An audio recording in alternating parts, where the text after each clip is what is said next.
प्रियात्मन सप्रेम जय जीव आदि मनीश्वर जोगेश्वर परम पूज्य सदगुरुदेव सिमनी जी का वचनामृत से एक बूंद। अध्याय 31 योग का प्रकाश। जगदर्शन शास्त्र के इधर के सूत्रों में मन को बस में रखने वाले, मन को रोक सकने वाले विभिन्न साधनों का वर्णन किया जा रहा है। 35 सूत्रों की व्याख्या हो चुकी है। आज इस लेख में 36वें सूत्र की व्याख्या होगी। यह 36वां सूत्र निम्नलिखित प्रकार से है। विश्व का बाद ज्योतिष्मति 36 मन की विश्व का या ज्योतिष्मति प्रवृत्ति भी मन की गति को बांधने वाली होती है। यहाँ पर यह प्रश्न हो सकता है कि विश्व का व ज्योतिष्मति इसका अर्थ करते हुए मन की प्रवृत्ति और मन की गति को बांधने वाली आदि बातें कहाँ से आ गई। इसका उत्तर यह है कि यह बातें इसी सूत्र के ठीक ऊपर वाले 35वें सूत्र से लाई गई हैं। 36वां सूत्र इस प्रकार से कहा गया है कि 35वें सूत्र की बात इसके साथ जोड़ने के लिए सूत्रार्थ करने वाले विवश हैं। हिंदी में दोनों सूत्र निम्नलिखित प्रकार से कहे जा सकते हैं। मन की विषयवती प्रवृत्ति मन की स्थिति को रखने वाली होती है। 35वां और विश्व का या ज्योतिष्मति भी 36। अतः ऊपर का 35वां सूत्र देखते हुए इस 36वें सूत्र में निम्नलिखित प्रकार से ऊपर की बातें लानी पड़ेंगी। योगी के मन में विश्व का या ज्योतिष्मति प्रवृत्ति भी उत्पन्न होकर मन की स्थिति को रोकने वाली होती है। संस्कृत में यही इस प्रकार से हो जाएगा। विश्व का व ज्योतिष्मति प्रवृत्ति उत्पन्ना मनसः स्थिति निबंधनी। 36वां संस्कृत के व्याकरण में कहा है कि सूत्रेषु अदृष्टं पदं सूत्रांतरात् अनुवर्तनीय सर्वत्र। सूत्रों में जो बातें नहीं है उन्हें आवश्यकता होने पर उस सूत्र के ऊपर वाले सूत्रों से आवश्यक पद शब्द या वाक्य के लिए जाते हैं। दृष्टांत के लिए यदि ऊपर के सूत्र में हो कि राम को 5 आम दे दो और उसके नीचे के सूत्रों में इतना ही हो कि कृष्ण को भी, तो इस नीचे वाले सूत्र का यह मतलब है कि कृष्ण को भी 5 आम दे दो। 5 आम दे दो इतना ऊपर वाले सूत्र के नीचे वाले सूत्रों में मिला देना होगा। इसी बात या इसी नियम का पालन इस 36वें सूत्र के साथ भी हुआ है। इस 36वें सूत्र में केवल इतना ही है कि विश्व का व ज्योतिष्मति पर ऊपर वाले 35वें सूत्रों को देखते हुए उसमें आवश्यकता अनुसार और भाषा के नियम अनुसार अर्थ करने और समझने के वक्त इसमें ऊपर के सूत्रों में से कुछ शब्दों को ले लेने पर यह निम्नलिखित प्रकार से समझा जाएगा। विश्व का व ज्योतिष्मति प्रवृत्ति उत्पन्ना मनसः स्थिति निबंधनी। अर्थ मन को विश्व का या ज्योतिष्मति प्रवृत्ति भी उत्पन्न होकर मन की स्थिति को बांधने वाली होती है। अर्थात योगी के मन की विश्व का और ज्योतिष्मति प्रवृत्ति भी योगी के मन को योगी के वश में करके उसे एकाग्र रखती है।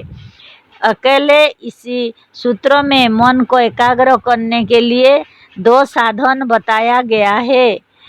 पहला है मन को विश्व का स्थिति में रखना और दूसरा है मन या बुद्धि की ज्योतिष्मति प्रवृत्ति। मन की यह विश्व का स्थिति क्या है? जिस स्थिति में मन शोक से रहित हो उस स्थिति को विश्व का स्थिति कहेंगे। शौक से रहित मौन, शौक से रहित होने का अर्थ है प्रसन्न रहना। यदि हमारा मन अत्यंत प्रसन्न है तो मन की स्थिति का नाम है विश्व का। योगी को हर वक्त प्रसन्न रहना चाहिए। हर वक्त प्रसन्न रहिए, इससे चित्त भी आनंदमय और प्रसन्न रहेगा। प्रसन्न चित्त में व्यग्रता नहीं रहती और व्यग्रता ना रहने से मन में एकाग्रता आने लगती है। जैसा कि गीता में कहा है, प्रसादे सर्व दुखानां हानिरस्योपजायते प्रसन्न चेतसो ह्यासुः बुद्धि पर्यवतिष्ठते। गीता अध्याय 2 श्लोक 65। प्रसन्न रहने की अवस्था में योगी या प्रसन्न रहने वाले के सब दुखों का नाश हो जाता है। इसके अलावा प्रसन्न रहने वाले का मन और बुद्धि बहुत शीघ्र एकाग्र होकर या योगी के वश में होकर ठहर जाती है। मन निश्चल हो जाता है। स्वस्थ रहने का उपाय। प्रसन्न रहने से फेफड़ा फैलता और निरोग रहता है। इससे श्वास और शरीर निर्विकार रहता है और शरीर तथा प्राणों की यह निर्विकारता मनुष्य को स्वस्थ बना देती है।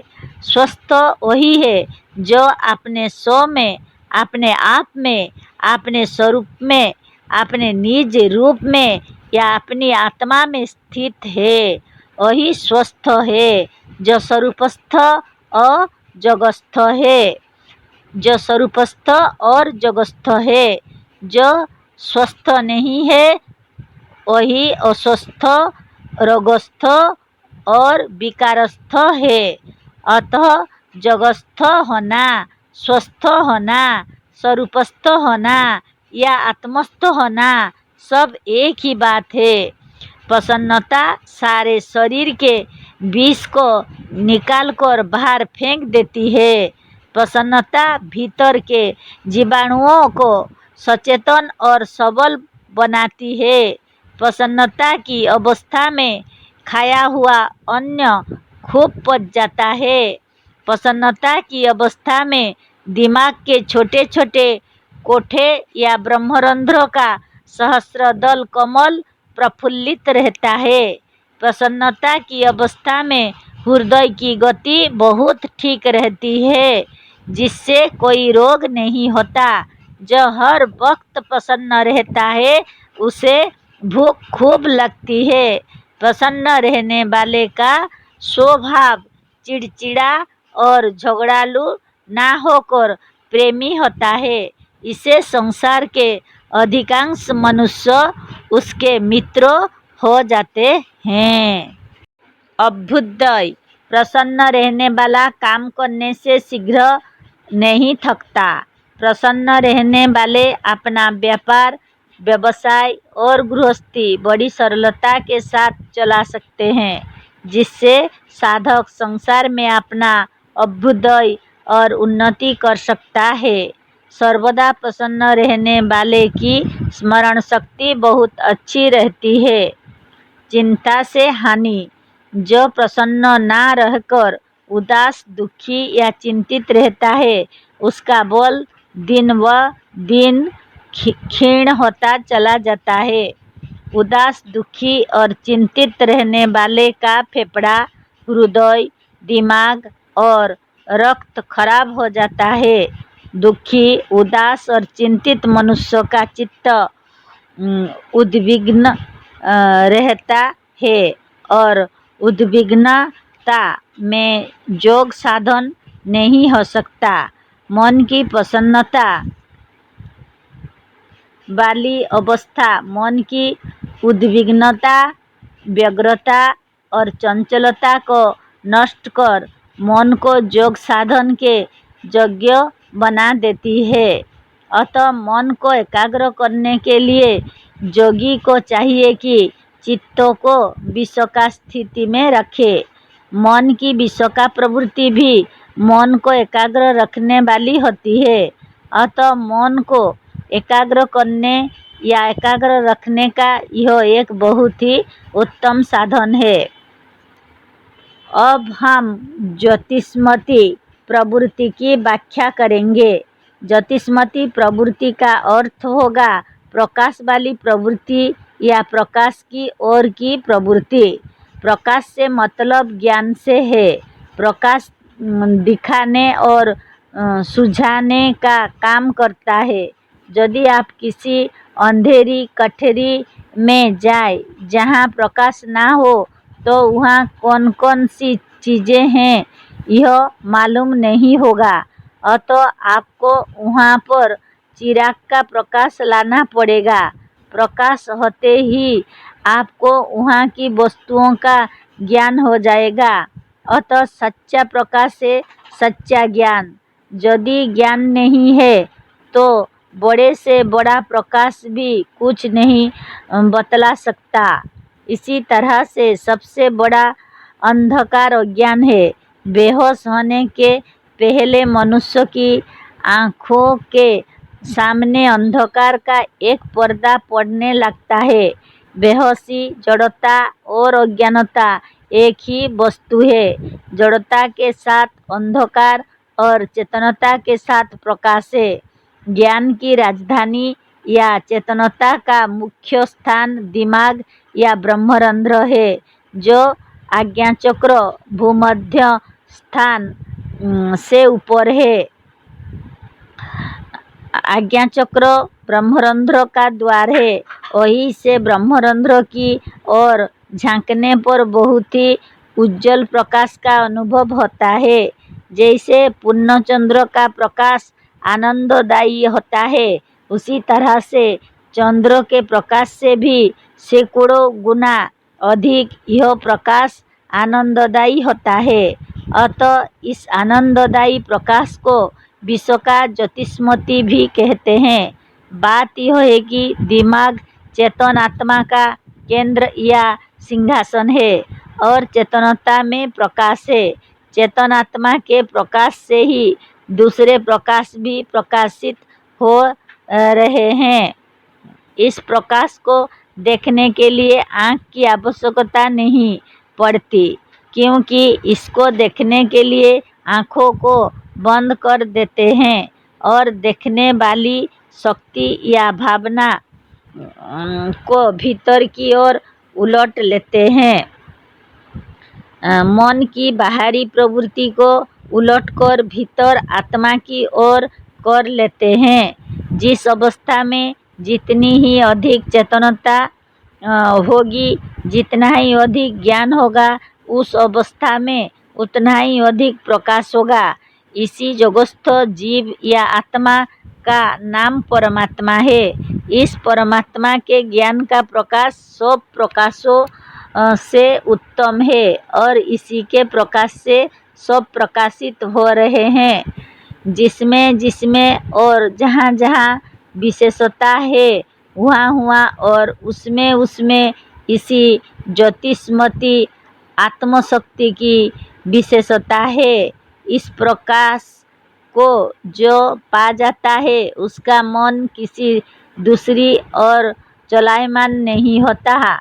इस प्रकाश की उज्ज्वलता, मनोहरता और शांति पाकर मन एकाग्र हो जाता है। हमने इसमें और अपनी बनाई हुई तमाम पुस्तकों में इसका रहस्य खोल कर रख दिया है। इस पर भी जिन लोगों को इन बातों का पूरा ज्ञान ना हो, मुनि समाज के किसी अच्छे साधक मुनिवर के पास जाकर और मुनि समाज का सदस्य होकर प्रत्यक्ष रूप से इन बातों का उपदेश ग्रहण कर योग के इस गूढ़ तत्वों को जान लेना चाहिए। ओम जय जीव।